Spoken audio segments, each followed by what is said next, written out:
পত্রে আমরা পঞ্চম অধ্যায় শেষ করব। এর আগে আমরা প্রথম, দ্বিতীয়, তৃতীয়, চতুর্থ, পঞ্চম শেষ করছি। আগের ভিডিও আপলোড করা আছে, অবশ্যই দেখে নেবেন। এই অধ্যায়টি ছোট। অধ্যায়ের নাম হলো নাগরিক অধিকার, কর্তব্য ও মানবাধিকার। অধ্যায়টি ছোট, তবুও তোমরা 2x দিয়ে সম্পূর্ণ ক্লাসটা শেষ করবা। প্রথম টপিক আমাদের নাগরিক অধিকার ও ধারণা। শুরু করি। সাধারণ অর্থে মানুষের ইচ্ছা অনুযায়ী কিছু করার ক্ষমতাকে অধিকার বলা হয়, কিন্তু পৌরনীতি ও সুশাসন অধিকার শব্দটির একটি বিশেষ অর্থে ব্যবহৃত হয়। পৌরনীতি ও সুশাসনের অধিক বলতে বোঝায় সমাজের সবার জন্য কল্যাণকর কতগুলো সুযোগ সুবিধা, যা সমাজ ও রাষ্ট্রের কর্তৃক স্বীকৃত। সামাজিক ও রাষ্ট্রের স্বীকৃতির অধিকারের মূল বিষয়। অধিকার ব্যতীত ব্যক্তির জীবনের পরিপূর্ণ বিকাশ সম্ভব নয়।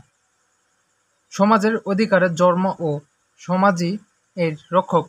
তাই বলা যায়, সামাজিক জীব হিসাবে ব্যক্তি যেসব সুযোগ সুবিধা ভোগ করে তাই অধিকার। অধিকারের আইনগত অথবা নৈতিক ভিত্তি রয়েছে। 2 নম্বর টপিক, অধিকারের শ্রেণী বিভাগ।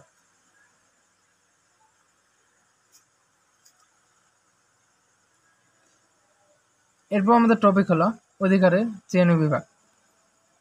সাধারণভাবে অধিকারকে 2টি প্রধান ভাগে ভাগ করা যায়, যথা নৈতিক ও আইনগত অধিকার। সমাজের নৈতিক ও ন্যায়বোধ থেকে নৈতিক অধিকারের জন্ম, আর রাষ্ট্র কর্তৃক স্বীকৃতি ও অনুমোদন অধিকারকে আইনগত অধিকার বলা হয়। আইনগত অধিকারকে আবার কয়েকভাবে ভাগ করা যায়, যেমন সামাজিক, রাজনৈতিক, অর্থনৈতিক, সাংস্কৃতিক, ধর্মীয় ও ব্যক্তিগত অধিকার। তো আমরা দেখলাম কি এই পাঠে অধিকারের শ্রেণী বিভাগ, এটি একটি মূল্যবান পাঠ। এখানে আমরা দেখতে পেলাম যে সামাজিক, রাজনৈতিক, অর্থনৈতিক, সাংস্কৃতিক ও ধর্মীয় এগুলো বিষয় অতিরিক্ত। অধিকার 2 ধরনের হয়ে থাকে, যেমন নৈতিক ও আইনগত অধিকার। বিষয়টি ভালো করে খেয়াল করবা এবং সম্পূর্ণ ক্লাস আবার দেখবা যদি না বুঝতে পারো। এরপর আমাদের তৃতীয় টপিক হলো বিশ্বায়ন ও নাগরিক অধিকার। নাগরিক অধিকারের ক্ষেত্রে বর্তমানে বিশ্বায়ন যথেষ্ট ভূমিকা রয়েছে। বিশ্বায়নের ফলে অধিকারের প্রশ্নে জনসচেতন বৃদ্ধি পাওয়ায় পৃথিবীর সব রাষ্ট্রের অধিকার ধারণা বিশ্বজনীন রূপ পরিগ্রহ করতে চলছে। বিশ্বায়ন বলতে বোঝায় পুঁজি, অর্থ, সম্পদ ও প্রযুক্তির এক স্থান থেকে অন্য স্থানে চলাচল। তো আমরা কি বুঝলাম? বিশ্বায়ন বলতে বোঝায় এক স্থান থেকে অন্য স্থানের চলাচল, পুঁজি, অর্থ, সম্পদ ইত্যাদি। অর্থাৎ বিশ্বের যে কোনো প্রান্তে উপাদানের যে কোনো বিশ্বের পরিধি, বিশ্বের পরিচিতি এবং বিশ্বগ্রাম, গ্লোবাল ভিলেজ হিসাবে বিভিন্ন দেশের নাগরিক অধিকারের ক্ষেত্রে বিশ্বায়নের প্রভাব লক্ষ্য করা যায়, যা বাংলাদেশের নাগরিকত্ব আইনের উল্লেখ ছিল। বাংলাদেশের নারী বিদেশি নাগরিকের বিয়ে করলে স্বামী বাংলাদেশের নাগরিকত্ব পায় না, কিন্তু বাংলাদেশে 2009 সালে নাগরিকত্ব আইনে পরিশোধন করে বলা হয়, বাংলাদেশি মহিলা বিদেশি স্বামী 4 বছর বাংলাদেশে অবস্থান করলে নাগরিকত্ব পাবে। আইনটি বা নাগরিক অধিকার বিষয়টি পরিবর্তনের ক্ষেত্রে বিশ্বায়ন যথেষ্ট ভূমিকা রয়েছে। মার্কিন যুক্তরাষ্ট্র আইনে আছে, ওই দেশের ভূখণ্ড কোনো সন্তান জন্ম নিলে যে মার্কিন যুক্তরাষ্ট্রের নাগরিকত্ব হবে, কিন্তু সম্প্রতি বিধানটি পরিবর্তন দাবি জানিয়েছে। দেশটি বিরোধী দল ও রিপাবলিকান পার্টির বেশ কয়েকজন সিনেটর এ দাবি ওঠার পেছনে মূল কারণ ছিল বিশ্বায়ন। তো আমরা দেখলাম এর আগের 1 ও 2 নম্বর টপিক, এটি ক আর খ এর জন্য গুরুত্বপূর্ণ, এবং 3 ও 4 নাম্বার যেটি রয়েছে তা হলো গ আর ঘ এর জন্য সম্পূর্ণ গুরুত্বপূর্ণ। 4 নম্বরে আমরা দেখতে পাই নাগরিক তথ্য অধিকার। তথ্য জানার ও জানানোর অধিকার প্রত্যেক নাগরিকের রয়েছে। এটি নাগরিকের অন্যতম রাজনৈতিক ও আন্তর্জাতিক স্বীকৃতি মৌলিক অধিকার। তথ্য প্রাপ্তির অধিকার নাগরিকের চিন্তা, বিবেক, বাক স্বাধীনতা ও বিন্যাসের অংশ। অনুগত কারণে জনগণের অর্থে নাগরিক তথ্য অধিকার গণতান্ত্রিক রাষ্ট্রে জনগণ সকল ক্ষমতার মালিক বলতে জনগণের ক্ষমতার জন্য তথ্য অধিকার নিশ্চিত করা আবশ্যক। নাগরিকের তথ্য অধিকার নিশ্চিত করা হলো সরকারি বেসরকারি স্বয়ংশাসিত ও বিদেশি অর্থায়নে সৃষ্ট ও পরিচালিত সংস্থা সুলভ ও জবাবদিহিতা নিশ্চিত করে। 5 নম্বর অধ্যায়ে আমরা দেখতে পাই যে বাংলাদেশের তথ্য অধিকার আইন। তথ্যের অবাধ প্রবাহ ও জনগণের তথ্য অধিকার নিশ্চিত করা নিযুক্ত গণতান্ত্রিক বাংলাদেশ সরকার 2009 সালে তথ্য অধিকার আইন প্রণয়ন করে, যা এদেশে 5 এপ্রিল রাষ্ট্র সম্মতি লাভ করে এবং 6 এপ্রিল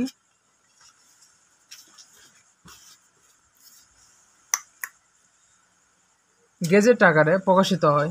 এই আইনের উদ্দেশ্য ও লক্ষ্য হিসেবে বলা হয়েছে, যেহেতু গণতান্ত্রিক বাংলাদেশ সংবিধান চিন্তা, বিবেক, বাক স্বাধীনতা নাগরিকত্ব অন্যতম মৌলিক অধিকার হিসেবে স্বীকৃতি এবং তথ্য প্রাপ্তির অধিকার চিন্তা, বিবেক ও বাক স্বাধীনতা ইত্যাদি অবিশ্বের অংশ, এবং যেহেতু জনগণ প্রজাতির জন্য সম্ভবকম আইন জনগণের সামর্থ্যে তথ্য অধিকার নিশ্চিত করা অত্যাবশ্যক এবং স্বয়ংশাসিত ও সংবিধান গ্রন্থ সরকার ও বিদেশে অর্থায়নে সৃষ্ট ও পরিচালিত বেসরকারি সংস্থার ও জবাবদিহিতার বৃদ্ধি পারে এবং দুর্নীতি হ্রাস পাবে, সুশাসন প্রতিষ্ঠিত হবে এবং যেহেতু সরকার স্বয়ংক্রিয় ও সংবিধানের সংস্থা হিসেবে সরকারি বিদেশি অর্থায়নে এর বেকারত্ব সংখ্যা সজোরে জবাবদিহিতা নিশ্চিতের লক্ষ্যে বিধান ও সমীচীন প্রয়োজন, সেহেতু এই তথ্য আইন করা হইল। 6 নম্বর টপিকে দেখতে পাই যে নাগরিক জীবনের তথ্য অধিকারের প্রভাব। তথ্য অধিকার আইন নাগরিক জীবনে ইতিবাচক প্রভাব ফেলে। এই আইন পাশের ফলে জনগণের ক্ষমতা ও রাষ্ট্রের প্রতিষ্ঠানের তথ্য প্রাপ্তি সহজ হয়েছে, কেননা জনগণ এসব দুর্নীতি হ্রাস করে এবং প্রতিষ্ঠানের কাজে গতিশীলতা আসে এবং সুশাসন প্রতিষ্ঠিত হবে। বাংলাদেশের তথ্য কর্পোরেশন সূত্র থেকে জানা যায় যে সারা দেশে যেসব বিষয়ে তথ্য প্রদান প্রকৃতি ও অবদান পাওয়া যায়, সেসব বিষয়বস্তুর মধ্যে ভূমি ও ভূমির আবশ্যক। সারা দেশে তথ্য সাংস্কৃতিক কার্যকলাপ করা অনিবার্য, তাই বিষয়বস্তুর উপর ভূমি ও ভূমির ব্যবস্থা, হাসপাতাল ও সেবা, সরকারি চাকরি, প্রশাসন ও মামলা মোকদ্দমা, স্থানীয় সরকার প্রতিষ্ঠিত শিক্ষা প্রতিষ্ঠান, কৃষি, মৎস্য ও প্রাণী সম্পদ, ক্রয় ও পুনর্নিবাস, সমাজবিজ্ঞান হইতে সমাজের নিরাপত্তা ইত্যাদি বিষয়ে উল্লেখযোগ্য। এই বিষয়ে উল্লেখ কারণ দ্বারা দুর্নীতির মাত্রা যেমন কমেছে, তেমনি নাগরিক জীবনের বিভিন্ন সফলতার পথ সুগম হয়েছে। তথ্য অধিকার আইন নাগরিকের ক্ষমতার সাথে জড়িত এবং নাগরিকদের প্রতি রাষ্ট্র ও অঙ্গ সংগঠন, রাজনৈতিক দলের নেতৃত্ব, প্রশাসন ও অন্যান্য প্রতিষ্ঠানের দায়িত্বশীলতা নিশ্চিত করে। 7 নম্বর টপিক, কর্তব্যের ধারণা। কর্তব্য বলতে নাগরিক করণীয় কাজ বোঝায়। রাষ্ট্র প্রদত্ত বিভিন্ন অধিকার ভোগের বিনিময়ে রাষ্ট্রের বেশ কিছু দায়িত্ব পালন করা যায়। যেসব দায়িত্ব নাগরিকের কর্তব্য বলা হয়। আইনের দ্বারা স্বীকৃতি অধিকার ভোগ করলে গিয়ে নাগরিকের যেসব দায়িত্ব কর্তব্য রয়েছে তাকে নাগরিক কর্তব্য বলে। এছাড়া নাগরিক সমাজের নানাবিধ কল্যাণের অংশীদারি, তাই সকলকে সংবদ্ধ করার ক্ষেত্রে নাগরিকের কর্তব্য পালন করা হয়। অবশ্য এগুলো নাগরিকের স্বেচ্ছাধীন কর্তব্য, তাই না। রাষ্ট্রের সর্বজনীন আইন মান্য করা, শৃঙ্খলা রক্ষা করা, নিয়মনীতিভাবে প্রণয়ন করা, নাগরিক দায়িত্ব পালন করা ও জাতীয় সম্পদ রক্ষা করা প্রত্যেকটি নাগরিকের কর্তব্য। কর্তব্য নম্বর 8, কর্তব্যের প্রকারভেদ ও আইন অধিকার কর্তব্য সম্পর্ক। নাগরিক কর্তব্যের প্রধান 2 ভাগে ভাগ করা যায়: আইনগত ও নৈতিক কর্তব্য। রাষ্ট্রীয় আইন দ্বারা যেমন কর্তব্য আরোপিত ও কর্তব্যের মধ্যে যেগুলো নাগরিকের আইনগত কর্তব্য: রাষ্ট্রের প্রতি আনুগত্য প্রকাশ, ভোট দান করা, কর প্রদান ইত্যাদি আইনগত কর্তব্যের অন্তর্ভুক্ত। আইনগত কর্তব্য দ্বারা কয়েকভাবে ভাগ করা যায়, যেমন সামাজিক, রাজনৈতিক, অর্থনৈতিক কর্তব্য। অন্যদিকে নাগরিক এর নীতিবিদ ও ভৌতিক যেমন কর্তব্য যেগুলো হয়েছে তা নৈতিক কর্তব্য উপাদান সমূহ বলা যায়। ভিক্ষুককে ভিক্ষা দান, দরিদ্র ও অসহায় ব্যক্তিকে সাহায্য করা, অন্যের বিরুদ্ধে রুখে দাঁড়ানো একজন নাগরিকের নৈতিক কর্তব্য। নাগরিকের অধিকার ও কর্তব্য ধারণা অন্তর্জড়িত। অধিকার ব্যক্তিত্ব নাগরিক জন্ম যেমন কল্পনা করা যায়, তেমনি কর্তব্যের ব্যক্তিত্ব রাষ্ট্রের মধ্যে টিকে থাকা সম্ভব হয় না। কর্তব্য পালনের মাধ্যমে অধিকার ভোগ করা যায়। মানবাধিকার ধারণা। মানবাধিকার মানুষের জন্মগত অধিকার।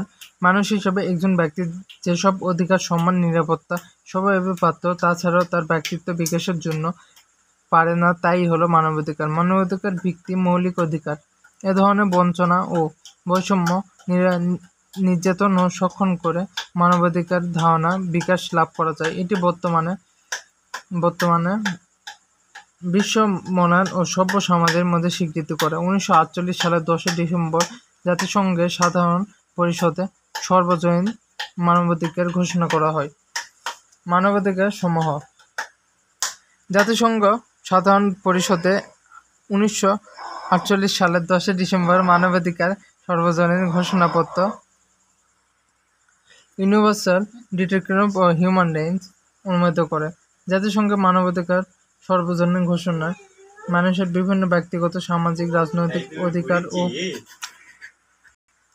এই ঘোষণামূলে 30টি ধারা রয়েছে। প্রণয়নের শুরুতে বলা যায় যে বিশ্ব স্বাধীনতা, ন্যায়কার্য ও শান্তির ভিত্তিতে মানুষের সহজাত মর্যাদা ও অর্বসামাজিক অধিকার অনুবিষ্ট। এই স্বীকৃতি নিশ্চিত করে জাতিসংঘ ঘোষণাপত্র অন্যতম মূল উদ্দেশ্য। 30টি ধারার মধ্যে 1 ও 2 এর বিখ্যাত 2টি মানবাধিকার। 3 থেকে 21 ধারা মানুষের নাগরিকত্ব, সামাজিক, রাজনৈতিক অধিকার। 22 নং ও 27 নং ধারা অর্থনৈতিক, সামাজিক, সাংস্কৃতিক অধিকারসমূহ। 28 থেকে 30টি ধারার অন্তর্ভুক্ত দায়িত্ব ও মূলভিত্তি তুলনা করা যায়। মানবাধিকার নিশ্চিত কল্যাণে সুশাসন মানবাধিকার রক্ষার সুপারিশমালা। এই অধ্যায়টির লাস্ট টপিক আমাদের মধ্যে। মানবাধিকার বাস্তবায়নের পূর্বশর্ত হলো সুশাসন, জবাবদিহিতা, স্বচ্ছতা, আইনের শাসন ও স্বাধীন বিচার ব্যবস্থার জন্য মতে বিশেষগুলো সুশাসন অন্তর্ভুক্ত। মনোবিজ্ঞানে একটি বিশ্বজনীন বিষয়। জাতিসংঘের বর্তমানে মানবাধিকার প্রশ্নের অর্থনৈতিক মানব অধিকারের মধ্যে সম্পর্ক রয়েছে। রাষ্ট্র ও সরকারের সন্ধিতা ছাড়াও মানবাধিকার বিভিন্ন লাভ করা যায়। এজন্য কেবল সুশাসন প্রতিষ্ঠা আগ্রহী রাষ্ট্রের মানবাধিকার বাস্তবায়ন সম্ভব। মানবাধিকার নিশ্চিত কারণে সরকার অত্যন্ত আইনগত কঠোর হয়ে থাকে। এটি অনেক ইম্পর্ট্যান্ট। মানবাধিকার নিশ্চিত করার জন্য সরকার ও আইন অত্যন্ত কঠোর হয়ে থাকে। সুশাসন প্রতিষ্ঠানের জন্য রাজনৈতিক ও জাতিসংঘ অত্যন্ত গুরুত্বপূর্ণ। সুশাসন প্রতিষ্ঠার মাধ্যমে আইন শাসন, বাক স্বাধীনতা, রাজনৈতিক অংশগ্রহণ, সাম্য নিশ্চিত করা খুবই সহজ। সমাজ ও রাষ্ট্রের মধ্যে এই আইনগত অনেক কঠোর গ্রহণ করতে থাকে। নাগরিক অর্থায়ন, সামাজিক সাংস্কৃতিক নিশ্চিত, নারী অধিকার সহনশীলতা প্রণয়ন গ্রহণ করা যায়। শিশু ও সংখ্যালঘু জনগণের অধিকার নিশ্চিত করা যায়। মানবাধিকার রক্ষার জন্য দ্রুততম সময়ে পদক্ষেপ, বিচার স্বাধীনতা, মানবাধিকার প্রথম উন্নত ও মানব সম্পদ উন্নয়নে প্রখর অবদান করে। মানবাধিকার বিষয়ে এই মহলে সচেতনতা সৃষ্টি রাষ্ট্রীয়ভাবে কার্যকর উদ্যোগ গ্রহণ করে থাকে। এই ছিল আজকের পরিণত সুশাসনের নাগরিক অধিকার, কর্তব্য ও মানবাধিকার। এটি লাস্ট টপিক আমাদের।